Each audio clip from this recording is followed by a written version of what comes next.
please let me introduce you now to our speakers. So we have Hazel Boyd. Hazel is our user experience researcher at Designability. Hazel's worked directly with disabled people and those close to them.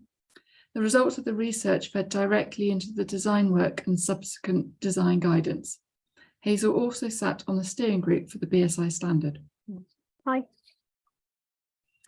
And we also have Keir Haynes, our senior product designer at Designability. Keir led the design guidance process and the delivery for Designability, while also sitting on the steering group for the BSI standard. So I will now pass you over to Keir.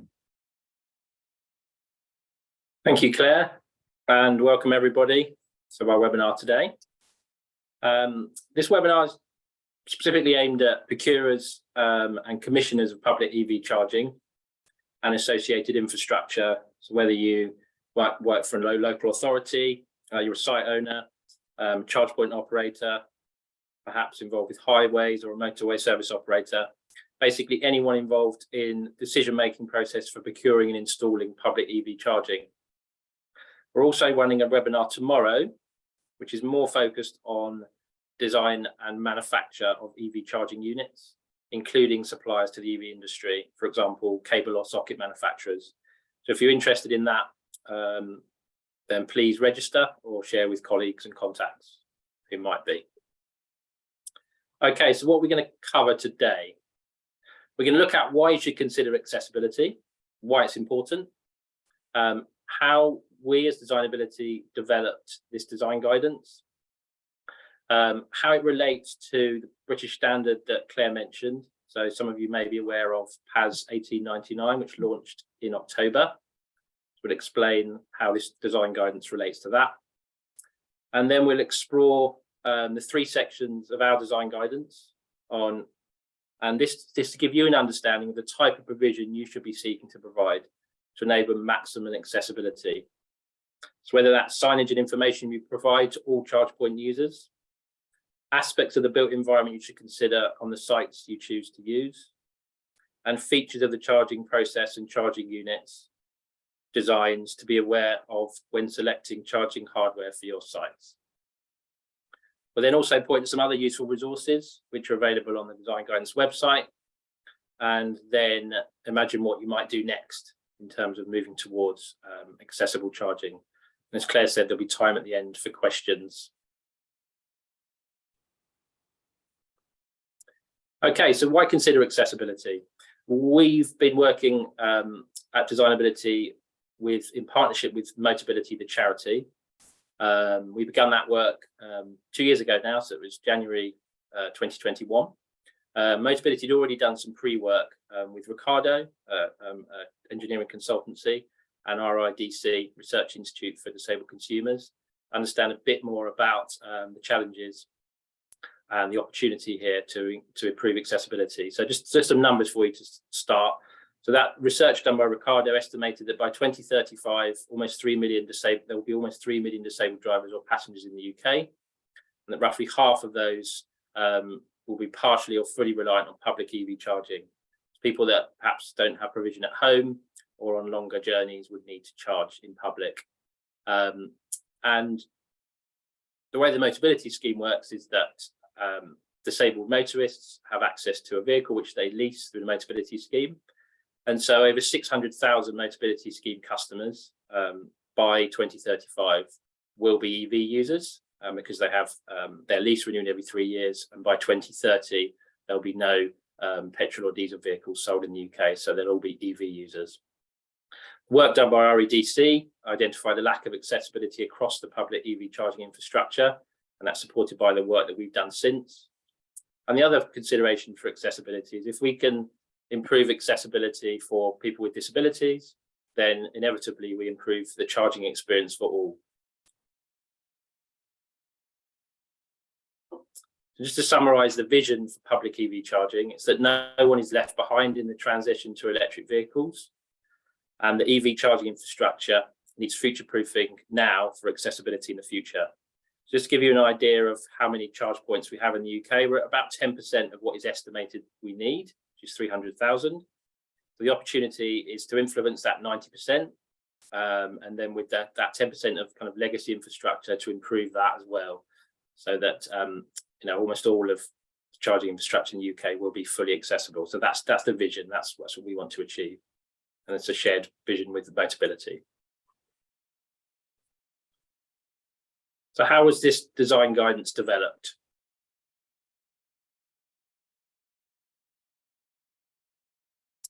Designability, we conducted some practical research and design activities directly with disabled drivers and passengers. We worked with over 200 Motability customers. So first of all, understand how the charging infrastructure was failing them, and then to explore what accessible design solutions might look like. And we did that through a human-centered design process, actually went through the process of designing and developing some solutions, which I'll show you later.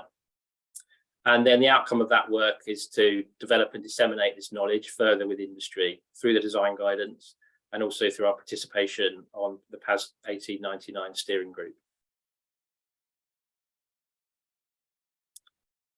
And we work with the people with a range of different mobility needs. When people think of accessibility or disability, often someone in a wheelchair springs to mind, but it's much broader than that. So issues not just with mobility, but with strength and dexterity, stamina, those that might only have the use of one limb. And we work with both seated, so people using wheelchairs, whether they be powered or manual, and also standing users that may or may not be using walking aids. For example, walking sticks, crutches, a frame, people with prostheses. So a real range. And as well as people that already had electric vehicles, we also engaged with a number of people that had no experience of charging to date. So they weren't current EV users. So a real range of mobility needs, types of devices people are using, and their vehicles. And how does our guidance relate to the British standard that I've mentioned? The standard, also known as PAS, it's a publicly accessible specification. It's free to access and download, so I encourage you to do that. It was launched in October last year and was sponsored by Motability and the Office for Zero Emissions Vehicles. It provides detailed requirements and recommendations for achieving accessible charging in public. Our design guidance builds on that, to provide easy to understand and access design guidance, as well as design examples and practical advice on how you might apply some of the requirements of the standards to achieve compliance. It's also worth noting that our design guidance, there is more of a focus on the charging process itself, whereas the detail around some of the information on the built environment, signage and information is accessible in the standard. Okay, we'll now move on for the rest of the webinar to look more closely at our design guidance. And this has been presented in 3 key sections. We have signage and information, the built environment, and charging an electric vehicle. It's worth noting at this point that our research and development work looked at different types of charging. So some of you may be familiar with fast charging and rapid charging, and also different settings, so roadside charging, or perhaps charging in a car park, or we're seeing more and more of the kind of charging hubs. This guidance is applicable to all types of charging, so fast or rapid or even ultra rapid, and settings. The PAS 1899 provides more specific recommendations around those different settings. Much of what it required is not hard to achieve, but it needs to be considered early. And so our guidance follows some fundamental principles of good inclusive design. We've considered the whole charging experience, from planning a trip, arriving at a charge point, parking, accessing the charger, starting, stopping and paying for charging, and then leaving the charge point. I'll now hand over to Hazel, who will talk you through signage and information. Okay, so welcome to this first section of our design guidance. So signage and information is one of these core areas. So I'll now go into a bit more detail. So firstly, information about charging points. Everything that we tell you today has been directly influenced by people telling us on the ground directly their experience of being a disabled person or being close by when a disabled person needs to experience travel, transport, EV charging. So we're very closely connected here. So a direct quote from someone just to kick us off, someone saying, "It's so frustrating when I can't tell if the charge point will be accessible when I get there. It makes me anxious about my journey." And this just encompasses so much about what we're talking about today. The consequences for someone who has any sort of disability can be significantly more than just the inconvenience you might expect from the general public at large. So what we want to show is types of information, for example. Things that people want to know. There's some key accessibility things that people need to be able to find out before they arrive at a charging point. So one of the examples is the simple things like parking space size. Can they fit their vehicle into the space and get out of the vehicle? It's really basic stuff that's absolutely fundamental. Level access, is it near to amenities? There's longer lists than this, they're all on our website. But it's really important to remember that this group of people also need the general information about charging points. So is the charging point going to be suitable? Is it the right type of charging for their vehicle? Where exactly can you find it? You don't want to be driving around a car park for ages, trying to find the charge points. Is it available and is it working? This is fundamental stuff that also applies to this group of people, of course. And how you access it. Do you need to be a member of a scheme? Do you need to use an app? Just understanding in advance, can you use the charge point? So the other aspect that we want to talk about is signage. One simple aspect is navigation signage.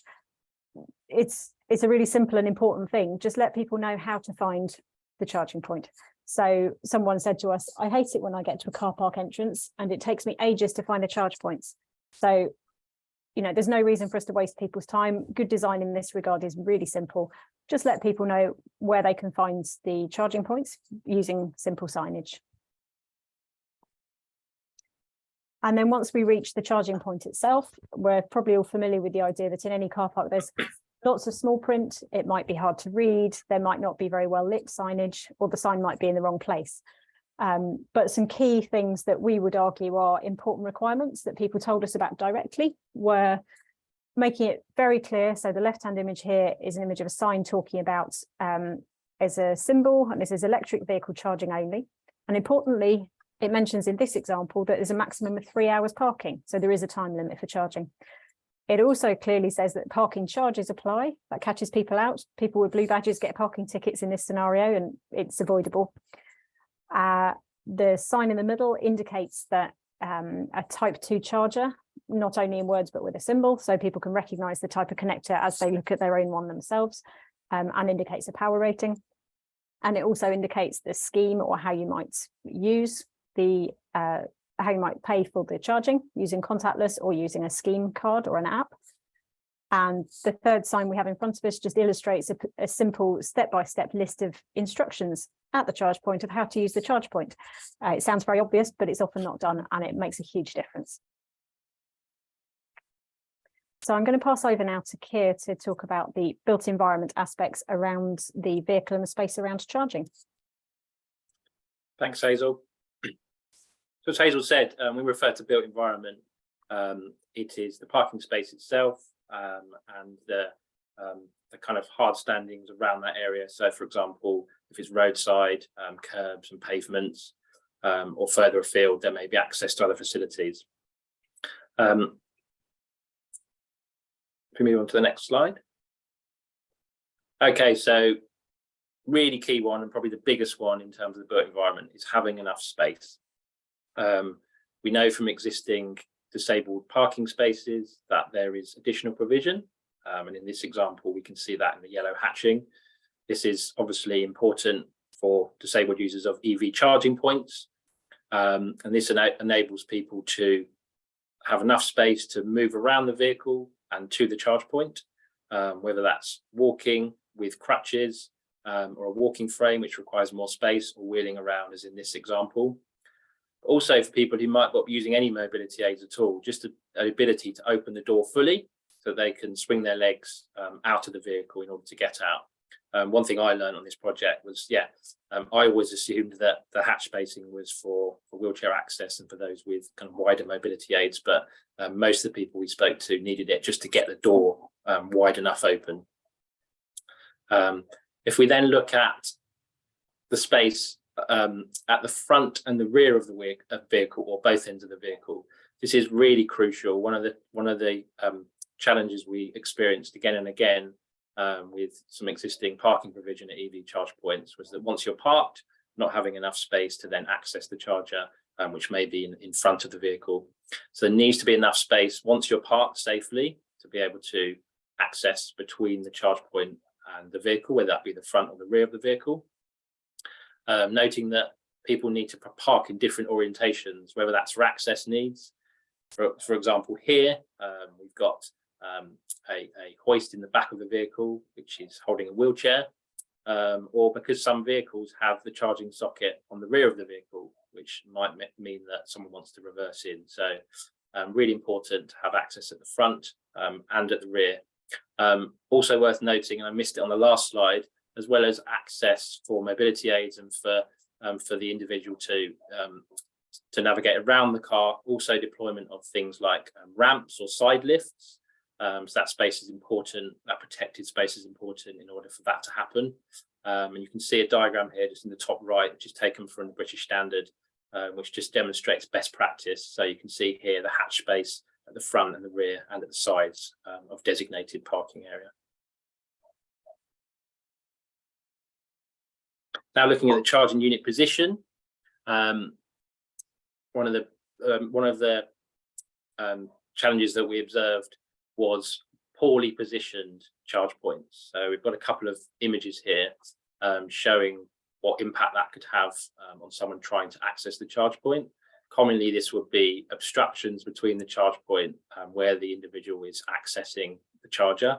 So here we've got a person using a walking frame and need to keep one hand on the walking frame and reach across to pick up the connector.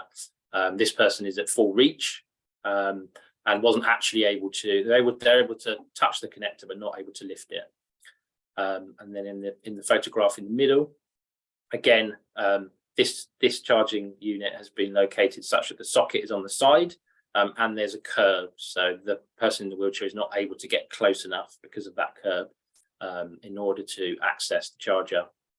So key considerations here in terms of where protection of the charge point might be, for example, bollards and wheel stops. An illustration here again taken from the British Standard, just demonstrating some of the requirements in terms of space around the charge point and allowing someone to be able to come in and get close to it. So charge point position, really important. We then look at the wider, the location of the charge point within the setting, and also the wider environment. Can you see an example here? Some of you may be familiar with this one. Just some key things to consider here. Lighting, good lighting and shelter if possible, so that at night time and also in certain weather conditions, individuals are protected from the elements. This is really important for disabled people who may take longer to exit their vehicle, maybe access something in the boot in terms of mobility aid and then use the charger. So protection from the elements and lighting for visibility. If there's any shrubbery or trees nearby, first of all, possibly don't install those if they can't be, but if they are installed, just maintaining those so that they don't inhibit access to the charger. Level access where possible, and if not level access, then an ability for someone to transfer from different levels via a dropped curb or a ramp. Flat, smooth, firm ground, and then also to consider the location of the charge point in terms of the wider environment, so its proximity to any amenities. So here there were some toilets and a cafe, so thinking about locating the charge point as close as possible to those. Some of you may be aware of supermarkets where charge points would be located in the kind of far off distant part of the car park, with very inaccessible access and sometimes none from that point to the entrance to the store. So just some examples of how not to do it there.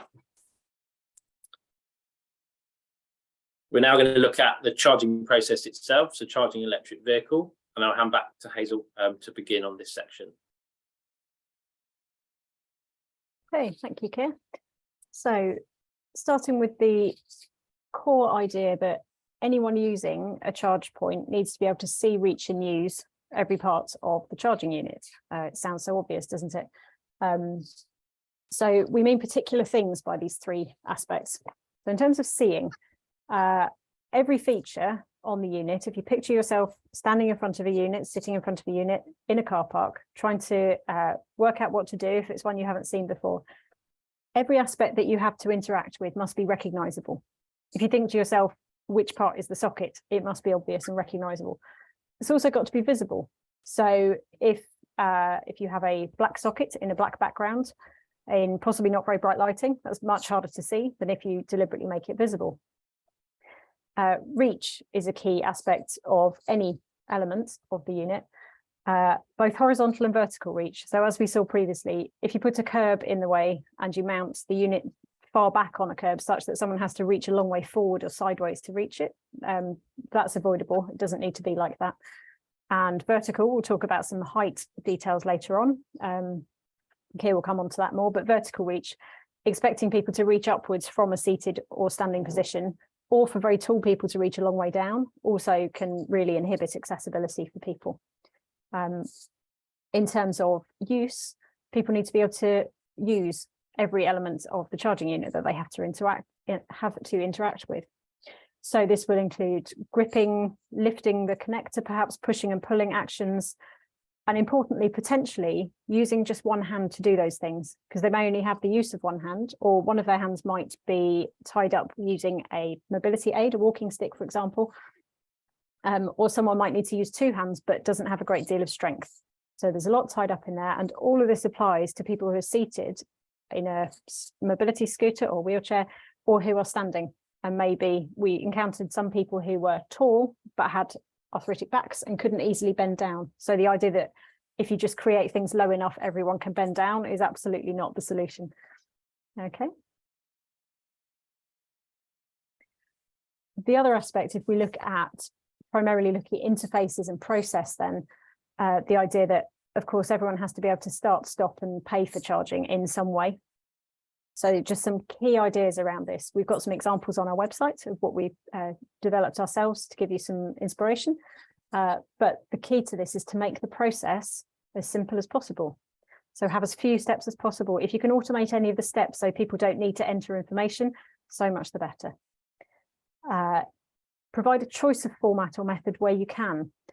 So it might be speech options, it might be text, it might be symbols, and ideally you provide as many of those as you can, and different types of payment. And again, details of these are on the website. We don't just say provide everything, but we do give more targeted advice on this, because making something accessible just isn't a single solution for everyone, and they will conflict. Some people will only find one option accessible, other people will only find a conflicting option accessible. So choice is really key here. So in terms of interface and communicating with the person during the starting, stopping and paying for charging, there are three really basic, crucial things here. You need to let the users know what to do. So what is expected of them? Give instructions here, like plug in the cable. You need to let people know whether they were successful in what you've just asked them to do. So give them feedback. So say that the payment that you just asked them to make was accepted. And the other key thing to let users know is what is happening now. So you want to know the status. So perhaps the unit is charging, or perhaps a payment is processing at the moment. So leaving people with no information during a process is really bad practice. Always just let them know. If the unit has to have a bit of a think to set up and start the charging, which we know is a thing, just tell them that's okay. You know, initiating charging or just getting started or please wait is so much more helpful than just saying nothing at all. And the other thought here is just, what if something goes wrong? I'm sure you're all excellent providers and you'll be procuring fantastic services and products, but sometimes it doesn't work. So you need to ensure that there is a means of providing responsive and trustworthy information and support for people. Just providing a call centre that people have to ring from a mobile phone where there might not be good signal. And given that some people can't use speech on phones, we need to be a little bit more inventive than that and ideally provide more than one choice for customer service. And again, we go into that in a little bit more on our website.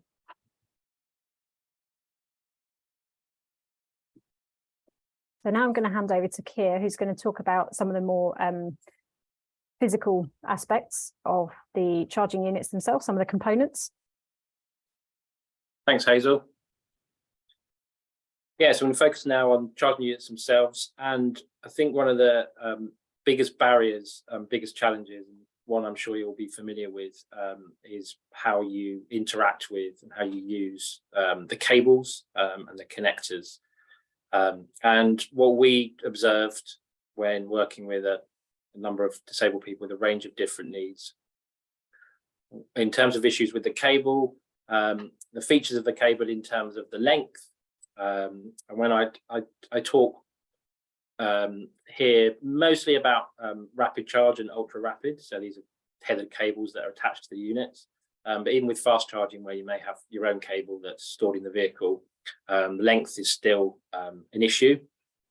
But more specifically with rapid charge cables, the weight of those cables, and not just the weight, the stiffness, so the lack of flexibility, all cause big issues in terms of usability for a range of different users.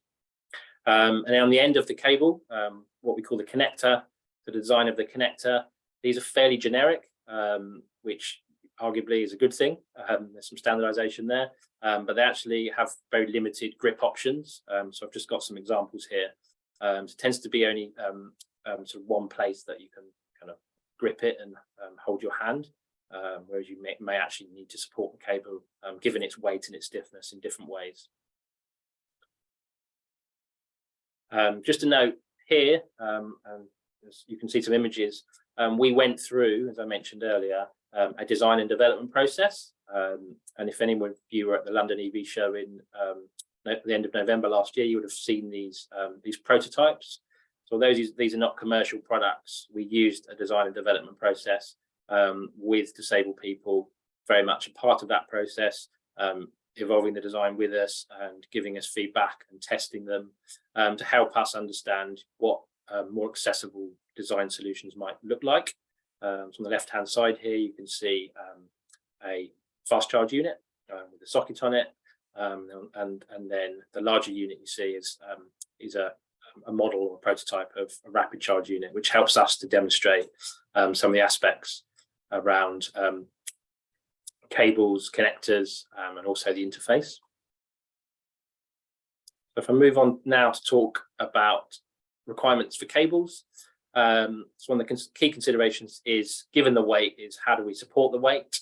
So in the design solutions that we looked at, as you saw in the previous image, we had an overhead arm, which meant that the cable, rapid charge cable, was able to be supported from above, and we actually had the cable coming out of the top of the connector, which meant, and you can see in the short video on the right hand side, maybe you can play that again, Claire, someone using it from a wheelchair, because that cable comes from the top of the connector and it's supported from above, it's almost weightless, and it also means it doesn't drag on the floor, so there's no trip hazard there, and someone is able to easily navigate without tripping or coming into contact with that cable. So supporting the cable weight is really important. We know this is a big challenge at the moment because of the design of the vehicle, given that the charging sockets on vehicles are in different locations. We know that from people we've spoken to who are procuring charge points, there is a requirement for a 5-6 meter long cable to enable people to plug in at the very rear of a vehicle if they were parked nose in. But yeah, if we can move towards shorter cables and we can look at better ways of supporting those, then this will have a significant impact on usability for disabled people. And it's just another short video here, just showing that prototype in action. So yeah, cable management is a consideration. In this example, yeah, we've looked at the use of that cable within about a 2 meter radius of the charge point, and it means that we can support it within close proximity. Obviously, if you extend that cable further out, then the same issues in terms of weight do apply. So certainly work to be done in this area. The other thing that we looked at was in relation to the stiffness that I mentioned, and I think there's a video on this one. Yeah, was just looking at how we could, at the connector end of the cable, introduce some more flexibility. So you can see the person here using it is just demonstrating how the cable is very flexible towards the end. And what this means is in a very tight space, you've got more flexibility, so you're not battling against that stiffness. So it's easier for people with lower strength and dexterity. Also, when you're at full extension and you might have to turn the connector within 90 degrees to insert it into the vehicle, into the side of the vehicle, you've got that additional flexibility. So as I say, these went to the London EV show. We've had some interest from cable manufacturers, so we're very much hoping to see some improved solutions. So yeah, look out for some more sort of flexible cable designs. And then if we look at the connector itself, again, these are our own designs here. So these are in a prototype stage. On the left-hand side in the middle, you'll see what we call the kind of looped handle design. This is aimed at a rapid charge unit. So this just enables people to grip the connector in a variety of different ways. So we have someone who's tall here, gripping it on the top. We have someone who's who's got lower strength and dexterity, using two hands to grip it on the top and at the back. We've even made the cavity or the hole in the middle of the loop large enough so that if someone wanted to actually put their arm through it, they didn't have very dexterous hands at all, they could actually loop their forearm through it to help maneuver it and insert it into the vehicle. And on the right hand side, you'll see a design which is a fast charge cable, so the kind of one that you would keep in your vehicle. And on this, again, there's we've added an additional looped handle on the top, which means that particularly when the socket is very stiff, this enables people to use a second hand and actually give some more leverage and apply some more force in terms of pulling it out of the connector, because we know this can be very stiff. So yeah, and just in summary on those, it's about considering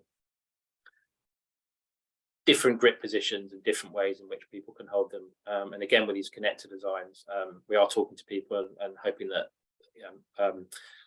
they will be taken forward. And so soon we'll start to see some different options and solutions in this space.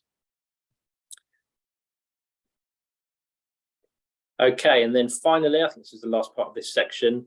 If we look at sockets, Hazel used this image earlier, but I've used it again because it very well illustrates the challenges with sockets on fast charging units. You won't find these on rapid chargers, just fast chargers. Currently, most socket covers automatically hinge down, and so you have to lift them with one hand, as this person is doing here, and then insert the cable with the other hand, which means that visibility is poor. Obviously, in this example, someone's having to reach round. Just makes usability of the socket cover a real challenge. If you can't get that socket cover open, you can't charge your car. So we've looked at different ways of protecting the socket from dirt and moisture, but allowing people to access it in a very easy way with just a single hand. So if we go on to the next slide. Yeah, so visibility, really important. Someone needs to know where that socket is. So we've used, in our example, just high contrast. So the white bezel around the dark background and the grey socket cover.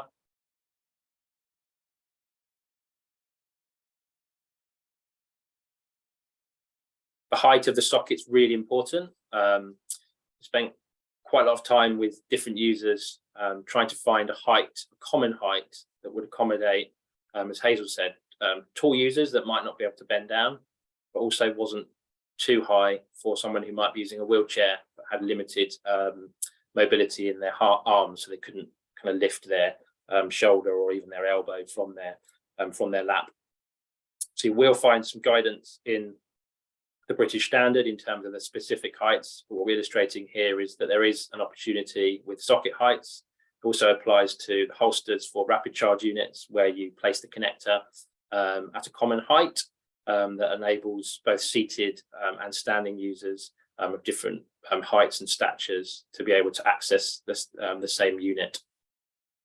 You'll also note on here that in our design, we've put a slight angle upwards, which means that for taller users, it just helps them to see into where the socket is. And then finally on socket covers, yeah, single-handed use. So apologies for this slide because there's two videos going at the same time.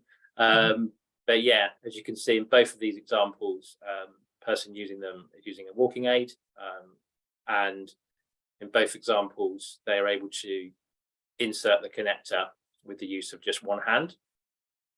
As I say, tomorrow we're doing another webinar and we'll go into more detail on these designs. Okay, so before we come on to questions, in summary, we've given an overview of why you should consider accessibility. I'm assuming you're all here because accessibility is very much at the forefront of your mind.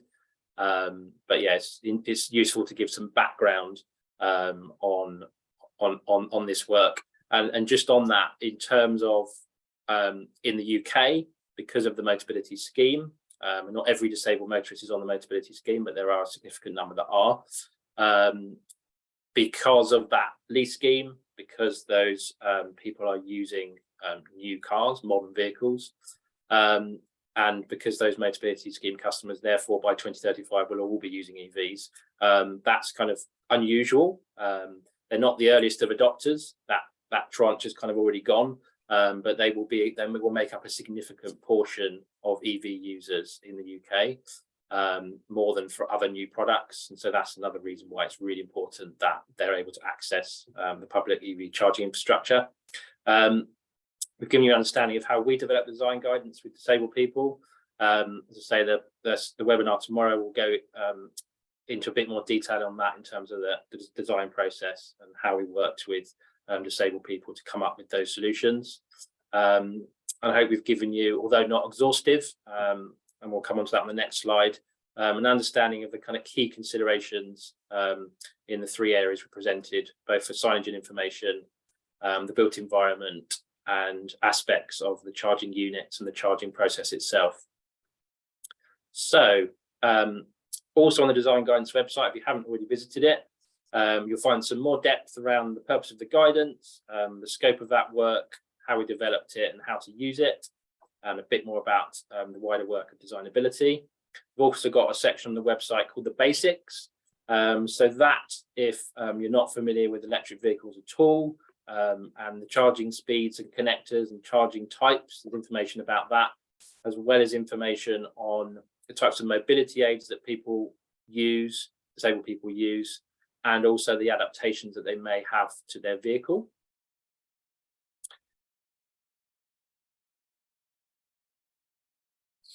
The full guidance is on there, so obviously the core section of the site. We've given you an overview of that today. You'll also find, and I've highlighted it here under resources, you'll also find an extensive section going through the key aspects of the charging unit prototypes that we developed, as well as further reading and a bit of links towards to the British standard, and a section of the website that we're really proud of. I'm really proud of that Hazel led. Are some case studies, so we could probably do a whole webinar on these. Don't quote me on that, Claire. But yeah, just give some really good examples. They are, let me just get my notes, because there we go. We've developed a set of case studies that draw together the knowledge and experience that people share with us during our work. They show the real life impact of good and bad design on people as they go about their day. So 6 case studies. We're currently going through the process of turning those into short video clips as well, with an audio over the top. But they look at kind of common charging scenarios for people with a range of different disabilities and different settings. And as I said, just illustrate some of the what good accessible design can mean in terms of a positive charging experience. So yeah, watch this space for some updates on those case studies, but they are live on the website at the moment. So to conclude, what might you do next? Obviously, I've mentioned it already, but explore the design guidance website further. Please raise awareness in your own organisations with your colleagues, and share this guidance with your industry connections. And those people that are listening who are involved with the procurement process and the commissioning new charging infrastructure, please be informed by this guidance, incorporate PAS 1899 in your tender documentation. Some really good tools there. We know some people that are already doing that and are already using PAS 1899 in their design and development process, but the responsibility for meeting the standard lies with the procurer. So yeah, please integrate that into your tender documentation. And we also have on the website there's the option to download the design guidance. So you've got that as a PDF download. Feel free to print that out as well. But yeah, there's a download available which just focuses on the design guidance. And yeah, that concludes myself and Hazel's sharing of the design guidance. And I'll now hand back to Claire to conduct the Q&A. Thank you. Thank you both. Thank you, Hazel. Thank you, Keir. We've got a couple of questions that have come through. This one's around the position of the charge point. So for me personally, having the charge unit sited at the head of a bay is a major obstacle for EVs with rear mounted charge points, as it blocks access to the boot where I store my wheelchair. Having the charge unit sited in between the bays is a better solution. So just want to see what your thoughts are there on having the charging unit at the side, sited at between the bays. Thanks, Ian, and hello. We've met before. Yeah, absolutely. I mean, what we haven't done in our work, and there are some examples I think in the standard. We've highlighted the space requirements in order to access the charging point and in order to navigate around the vehicle and access the vehicle, either for getting in and out or for deploying ramps or side lifts, and also for getting into the boot to get things in and out. In terms of what that provision looks like, there are different ways to achieve that, and I have seen some examples of charge points mounted between bays, and those have been successful as long as that space provision is adequate. We know, and if there are any car manufacturers or OEMs listening, we know that the non-standardization of where the charging points on the car are is an issue, and actually because people have different access needs, it's likely that more than one charging point on the car would help to improve accessibility. So we had some examples where some disabled drivers, through access requirements, said they preferred to have the charger on the front of the vehicle, and so therefore were limited in their choice of vehicles. So yeah, there's certainly some challenges there, but yeah, agree with you, Ian, that in some cases, if there's enough space, that a charge point that's mounted between bays can work, as long as there's space to get around the vehicle, as long as there's space to access the charge point. We haven't dictated exactly where a charge point should go. Do you have anything to add to that, Hazel? No, I think that covers it. Thank you, and thank you, Ian. Yeah, we've got another one here from Manny. Thanks for the excellent presentation. Thank you for that feedback. As we know, significant numbers of rapid and fast EV chargers and connectors currently available in the UK are manufactured overseas and then imported. How are international standards and guidelines being addressed by organisations such as Motability, BSI and others? You're right. There are a number of charge point solutions that are manufactured abroad. I can't answer that question on behalf of what Motability and BSI are doing. What I do know is that in terms of these standards now being published in the UK, that already charge point operators are having conversations with their suppliers and manufacturers to say this is the product we need. And so our hope is that if procurers are requiring of charge point operators accessible solutions, and that filters down to the manufacturers wherever they are in the world. And the PAS 1899, the British standard, is the first of its kind globally. So we are leading the way in terms of putting accessibility very much front and center. But yeah, I would perhaps we can take that one away and put you in touch with someone at Motability or BSI who might be able to give you more of an update about what they're doing in that space.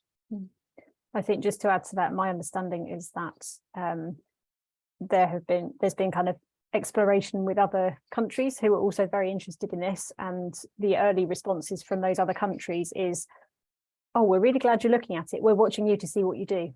The world is watching us. We really are first at this. It's a really exciting opportunity. Brilliant, thank you. One more question here. Are you aware of a UK-wide strategy moving forward in terms of pushing charging providers to make sure that all or a part of their charging points are fully accessible? Yeah, thanks, Oyton, for that question. It's one I thought might come up. And if I interpret that right, yeah, there is one of the questions people ask us is, okay, I know what accessible EV charging looks like, and I'm installing, I don't know, 20 charge points. Do I have to make them all accessible? Is there a proportion? So I think that is unresolved at the moment. I'd love to know the answer to that. I think it's one of the challenges, is understanding how much accessible provision do we need. Personally, and I think this is a view that Designability would share, an ideal scenario would be that every EV charger was accessible, and so we don't have a scenario where we have accessible EV chargers and non-accessible EV chargers. But one of the biggest challenges is the amount of space we're going to need for these. So I hope someone is working on that. In terms of the UK-wide strategy to ensure that charge points are made accessible, the PAS, the BSI standard is the beginning of that.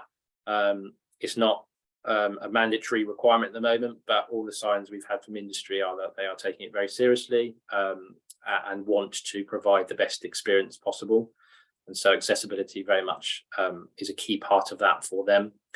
I don't know, again, that's probably one for BSI and the sponsors of the standard to understand what the next steps are. But I know the first piece of work is awareness, and then it's about adoption and to see where the market goes and see what support is required and what some of the challenges may be and how to overcome those. But again, that's if we make a note of that, I think there's a couple there that we could perhaps get some input from BSI and Motability on and feedback. Thank you. So if anybody's got any more questions, please do post them. We had one that came in before from somebody who couldn't make it, but I think you might have already answered this, Keir, but I'll read it out just in case. What do Designability see as the biggest challenge to achieving the vision of accessible charging for all? Great question. Yes, what's the biggest challenge? I think I've alluded to some of this already.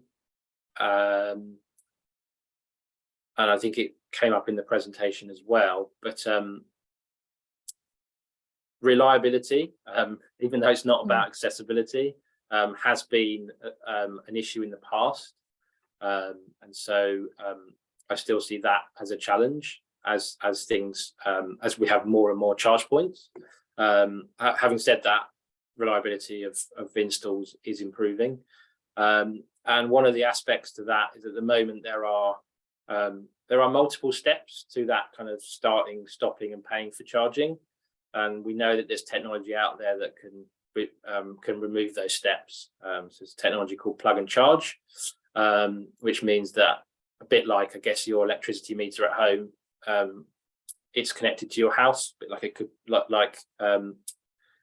something like that could be connected to your vehicle, and you're registered, and so you just plug your vehicle in and it takes payment and gives you a bill every week or every month. So there are some technologies that could make the process more simple and more accessible and remove some of those reliability steps.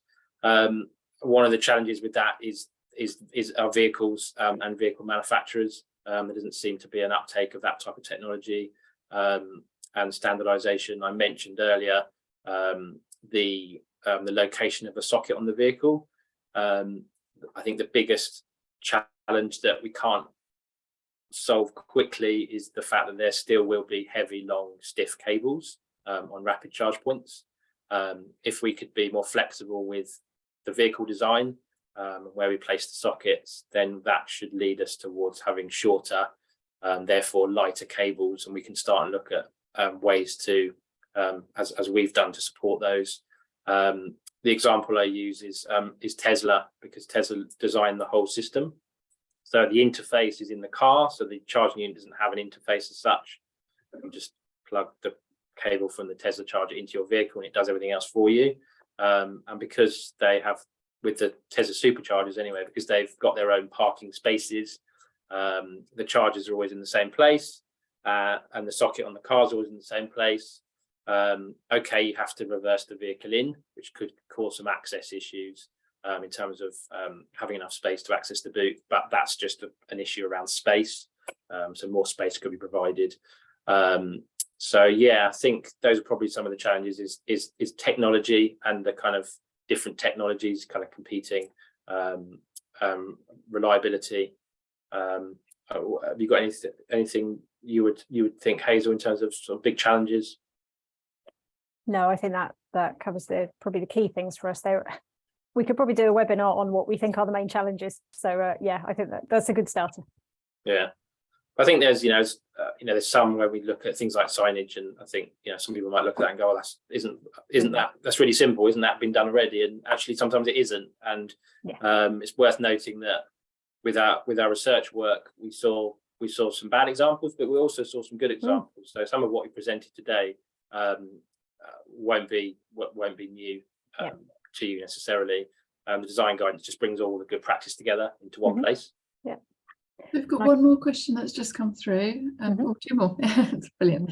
We're happy to stay on to answer all the questions if we need to.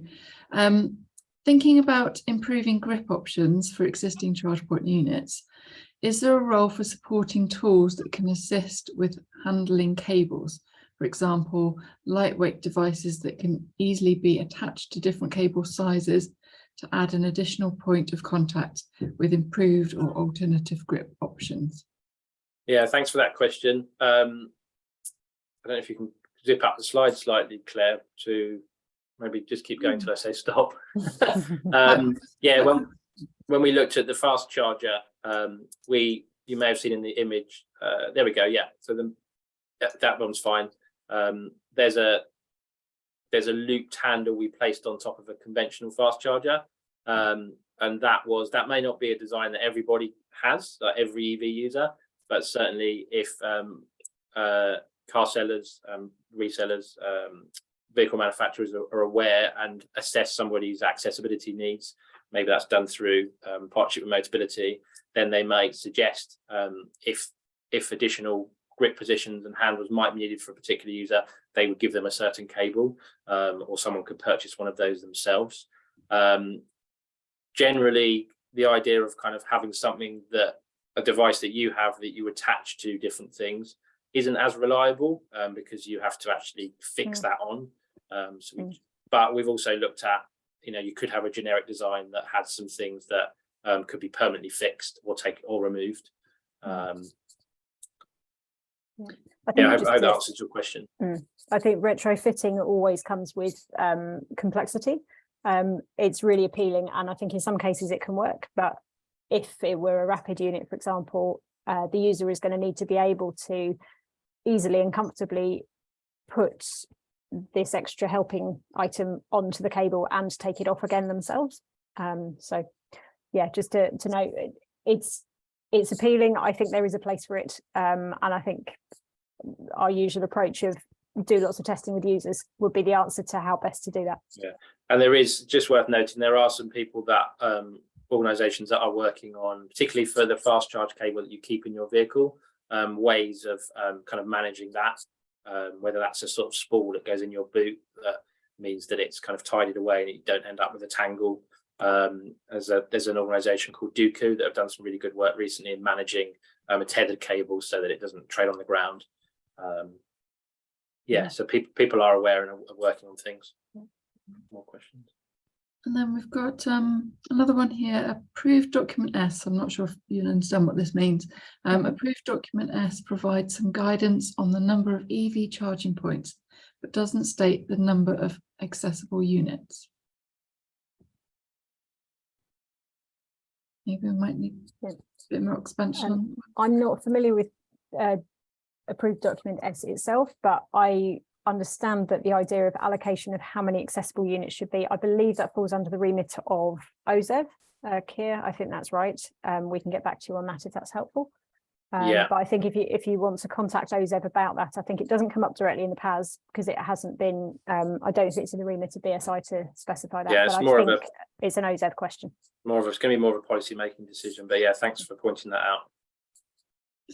And then another one, as we know, technology is continually developing internationally, and Manny is saying it's seen wireless and auto SIM charging evolving on various markets. These new technologies will make radical improvements to accessibility. What works have been done to develop these new technologies that we're aware of? Yeah, absolutely. Wireless charging and auto SIM charging. I'm not sure auto SIM charging is, whether that's robotic. We know of wireless charging. So you drive your car over a wireless charge pad and it will charge. And we know of some robotic arm solutions where it can be docked into your vehicle without you having to get out. And yeah, they certainly improve accessibility and reduce a lot of those steps. We know that there is likely to be a blended solutions in the market, and that certainly at the moment the predominant solution that's being deployed are cable charging units, and so that's why the focus of our work was very much on that. But yeah, there are benefits to wireless charging. I think the feeling at the moment is it won't be wide enough spread to provide provision for everybody that needs it. And then we've got time for just the last two, I think. Some interesting feedback, actually. So Ian has shared that he's been talking with major providers over the last few weeks, and in general, most have responded negatively to the BSI standard in increasing accessibility. Thanks. So that's sort of part of what the work that we'll be doing, hopefully. Yeah, thanks, Ian. Maybe you could drop us an email and name those providers. See if that correlates with what we've heard. But yeah, really interesting. So yeah, similarly, if anyone else is listening and has evidence to suggest that that the PAS or any of the work that's been done in this area is being challenged, or perhaps there's some issues around it, then yeah, please feedback to us and we'll pass that on. And then we'll just have conversations with them to maybe educate. Yeah, exactly. Yeah. So just a last one, as we're at 1 o'clock now. Should bay markings also show the disabled icon, and are there any paint color requirements? Our questions come in. So we've heard about bays that are large enough for disabled users but are available for everybody to use. What are our thoughts on this? Yeah, again, this is really down to the individual provider and what they decide, and whether there's any forthcoming legislation or policy that requires certain provision and certain marking of that provision. It's an area that is quite an interesting one to observe, and certainly something that we don't have the expertise to kind of inform on. As I said earlier, an ideal scenario would be that every charging point could be accessed by every user, but yeah, you're right. If for example you had a charging setting with, let's say, I don't know, 20 bays, and only a couple of those had been made with more space and provision to support accessibility, then in that case we would be looking for that to be signed and marked in that way, so that people were aware of the fact that that was there for people with increased access needs. So it goes back to the point Hazel made earlier about if there are certain kind of rules that you set on your charging setting, then to be very clear to users who the provision's for and the kind of incorrect and improper, the proper and improper use of that setting. Yeah. Thank you very much, everybody. And the recording and the slides will be available on email shortly. We'll just stop the recording.